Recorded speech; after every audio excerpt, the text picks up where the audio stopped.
Leader and members of Flag Australia and myself are hearing on a regular basis about the pressure that our farmers and food producers are under.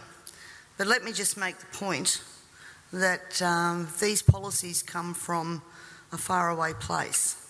And you're going to have to bear with me now for a few minutes while I read my speech, and I will read it because otherwise I'll be up here for hours. I get a bit carried away with this, so I've contained it to as smaller speech as I can do. But we are in trouble, and we all need to pull together on this. And first of all, I'd just like to thank people who have been supporting Flag Australia in their push to get this word out there. At Leon Biner on his Don't Sell Australia Short Facebook campaign, who has now over 7,500 members, all concerned about the same thing. Sean Perry from 5AA Talkback, who has allowed Peter and myself many times to go on there for hours at a time to get these issues aired and discussed. And we'll actually be having Lord Monckton on there tomorrow night from 7 o'clock till midnight, so that people can ring in, ask questions and have a discussion about this. So 5AA have been behind us, which is great. And also the Southern Argus newspaper. They have been so supportive of getting the message out there of the stress that our primary producers are under, and we really can't thank all of those people enough. So now I'll start to read. Again, thank you all for coming here today. I also thank the many people behind the scenes who have helped to educate me on the global issues and how they are being implemented at a state level so that I can be an effective elected member of your parliament.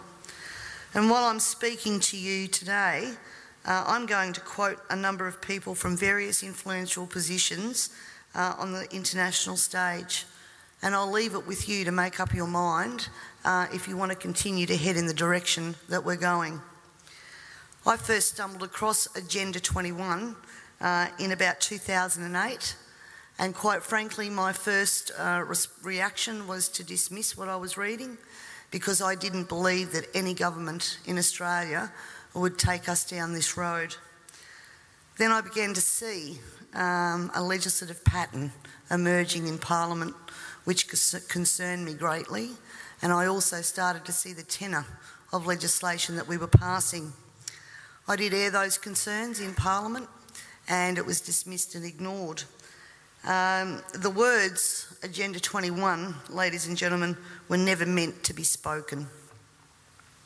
And if they were, then of course it would be dismissed as a conspiracy theory. Because if people knew Agenda 21 and what it stood for, there's plenty of information out there where they could actually learn what the end game was, and governments didn't want that to be known. My dad always said to me that people only lie for two reasons. One reason is because you're ashamed of what you're doing, and the second reason is that you don't want people to be warned just before you screw them.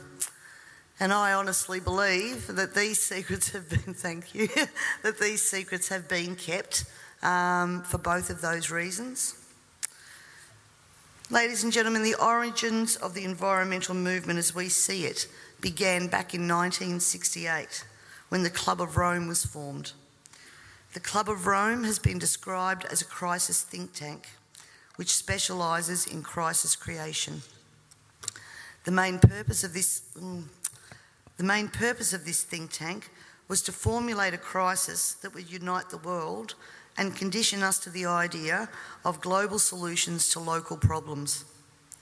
In a document called The First Global Revolution, authored by Alexander King and Bertrand Schneider, on pages 104 and 105, it stated, "In searching for a new enemy to unite us, we came up with the idea that pollution, the threat of global warming, water shortages, famine and the like would fit the bill.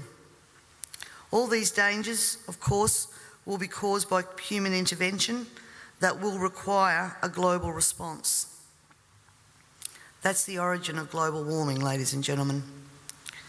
In 1975, Australia agreed to bring in a new economic order via the Lima Declaration on the Second Conference of the United Nations Industrial Development Organisation. The outcome of this was, as I said, the Lima Declaration, which was the blueprint for the redeployment of tools, jobs and manufacturing to the developing nations, leaving countries like Australia short of technology, a manufacturing base and jobs. Blind Freddie can now see what the outcome of that has been for our country, with their unworkable trade and tariffs agreements hand in hand with this that have followed as a matter of course. This is now a reality, with around 90% of our agriculture and manufacturing just gone. Australia signed the Lima Declaration and hundreds of others with the support of all major political players: Whitlam, Fraser, Hawke, Keating, Hewson, Howard, Rudd, the Democrats, the Greens and even the Nationals. It has been put to me that all of these treaties were the foundation for the rollout of Agenda 21, and it seems that Australia has been moved around the global chessboard, and our so-called leaders were either complicit or naive to the long-term consequences. And now we're almost at checkmate.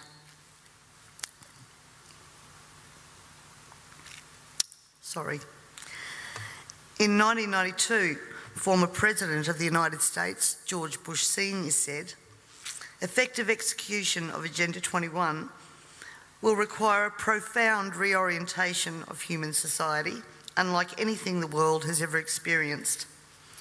A major shift in the priorities of both governments and individuals, and an unprecedented redeployment of human and financial resources. This shift will demand that a concern for the environmental consequences of every human action will be integrated into individual and collective decision-making at every level."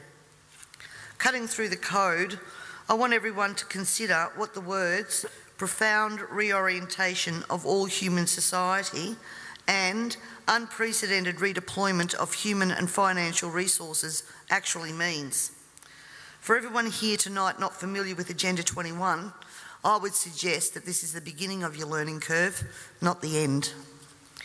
In 1992, Maurice Strong, Secretary-General of the UN Earth Summit and member of the Club of Rome, said, "It is clear that current lifestyles and consumption patterns of the affluent middle class, involving high meat intake, consumption of large amounts of frozen and convenience foods, use of fossil fuels, ownership of motor vehicles, small electrical appliances, home and workplace air conditioning, and suburban housing are not sustainable." Put those statements together with the previous one, and it must become clear that Agenda 21 is about controlling every aspect of our lives: how we eat, what we eat, how much we eat, how we move around, food production, the amount of food, and where we even live. Dixie Ray, former Washington State Governor and Assistant Secretary for Oceans and International Environmental and Scientific Affairs, stated, "Agenda 21 seeks to establish a mechanism for transferring the wealth from citizens to the third world. Fear of environmental crisis would be used to create a world government and UN central direction." From a report in the 1976 UN's Habitat 1 conference, land cannot be treated as an ordinary asset, controlled by individuals and subject to the pressures and inefficiencies of the market. Private land ownership is also a principal instrument of accumulation and concentration of wealth, therefore contributes to social injustice. In other words, ladies and gentlemen, if you work hard and you exercise good financial management and invest in property, you are contributing to social injustice. In a report from the President's Council on Sustainable Development, we need a new collaborative decision process that leads to better decisions, more rapid change, and more sensible use of human, natural and financial resources in achieving our goals. And at the same time, Harvey Reuven, Vice Chair of the Wildlands Project, says individual rights will have to take a back seat to the collective.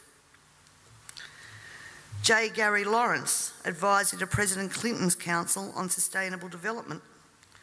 Participating in a UN-advocated planning process would very likely bring out many of the conspiracy-fixated groups and individuals in our society, and here we are.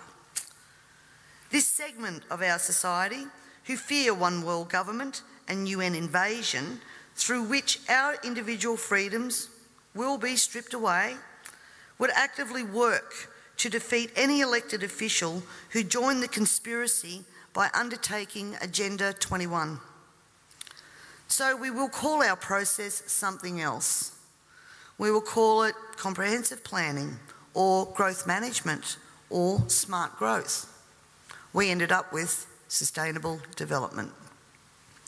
The redeployment of human and financial resources has now become visible to us all via the cut to services and programs to assist the sick, the young, the elderly, and of course the creation of another level of poverty now identified by the term the working poor. I was speaking to a person last week and he said to me, if Hitler was still around, he'd be sitting back thinking, I didn't need bullets for a global takeover. And he'd be right. We see daily cash grabbing via new taxes called levies, supposedly because we are cash strapped in this state, and at the same time see big project spending that does not fit with the message that we are in financial crisis. But we the people have to tighten our belt, while the government seems absolutely unaware and unconcerned of the amount of debt that it is accumulating. This in turn means that taxes, levies, fines and other penalties increase, as well as the cost of living rising exponentially, and the ordinary citizen's ability to exist well is compromised with almost every law that we pass. We're constantly paying for so-called services that we don't receive. This is wealth redistribution at the grassroots level, redeployment of financial resources, ensuring only hardship for the citizens who just really want to get on with their lives. The Parliament has also ventured into the rights of people to own and retain their property and manage it without government interference. In particular, the laws around, as Peter said, water allocation, natural resource management, the Native Vegetation Act, Development and Planning Act, which are all equally toxic to our food producers as they are to our long-term security, we city dwellers. Everyone needs to remember, we all pay a natural resource management levy on our tax rates. So this is not just going to affect the food producers. The intrusions into our property that Peter was talking about that land producers are going through will roll out into the suburbs and into the city because they have the authority to do that.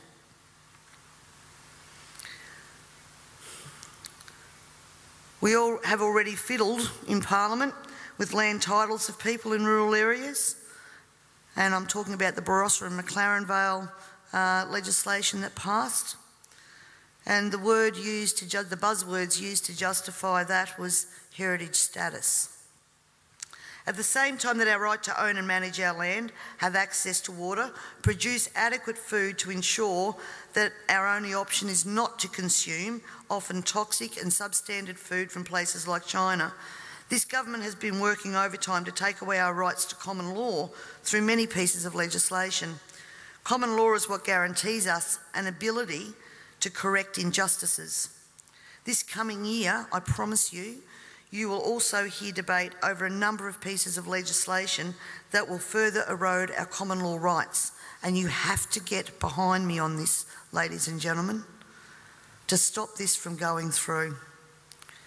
As Agenda 21 became more and more apparent to me, I began using the line in Parliament that government was now declaring war on its own citizens. And that goes back as far as 2008. This, of course, led me to being labelled a conspiracy theorist. But here we are now, openly talking about Agenda 21 and the ramifications we will see in a short period of time if this is not stopped in its tracks. Let me just say that I often hear we cannot stop what is happening. Two-party preferred system, vote Labor, vote Liberal, what does it matter? And in fact, that's probably true for the House of Assembly, because that's where government's formed. But ladies and gentlemen, here in South Australia we have the Legislative Council, the House of Review. And my friends, that is where the true power does lie. And the last thing that governments want you to understand is that no matter who is in power, the Legislative Council is there for checks and balances. And when the Legislative Council isn't overly influenced by the major parties, legislation can be blocked.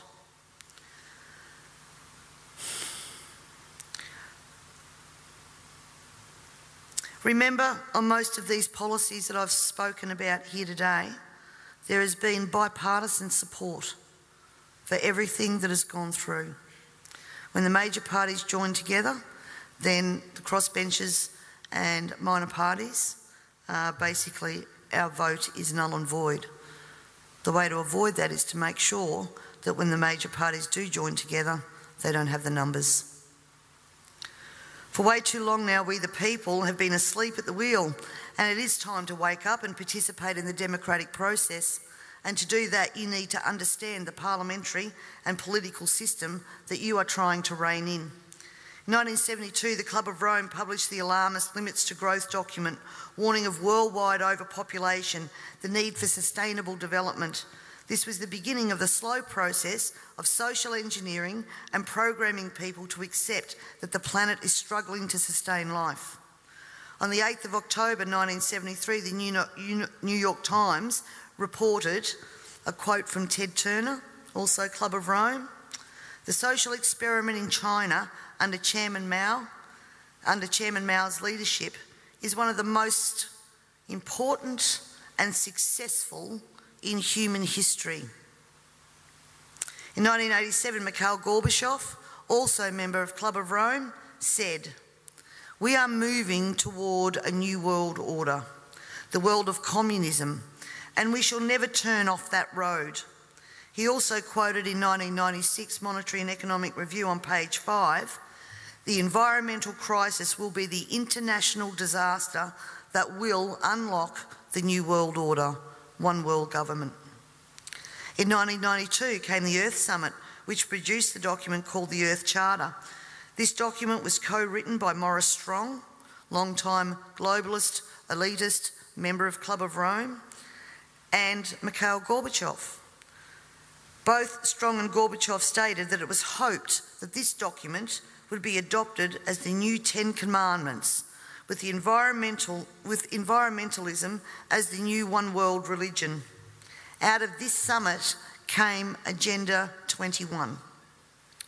Ted Turner, who was also a member of the Club of Rome, was quoted as saying in 1996, "The total population of 250 to 300 million people is ideal. That means a reduction of 95% from present levels would be even more ideal. Anyone who abhors the China one-child policy is simply a dum-dum."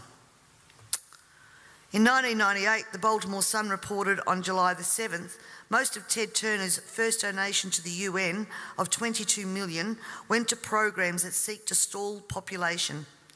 Another goal of the depopulation process is that the upcoming generation will submit to sterilisation to save Mother Earth. Ladies and gentlemen, everything I've said here tonight can be verified by document searches, and it is now time for us all to take off our blinkers and encourage our neighbours to take off their blinkers. And it's also time for you to demand that every person you elect fully understands this policy that is being rolled out via local, state and federal government at a concerning rate. We're not talking about decades, we're talking about only years before this is fully implemented. And every day another law is passed, is introduced to produce the end game of Agenda 21 being fully implemented. So the question that Lord Monckton asks, carbon tax, climate change and Agenda 21, can democracy survive all three? Needs to be answered, and answered now.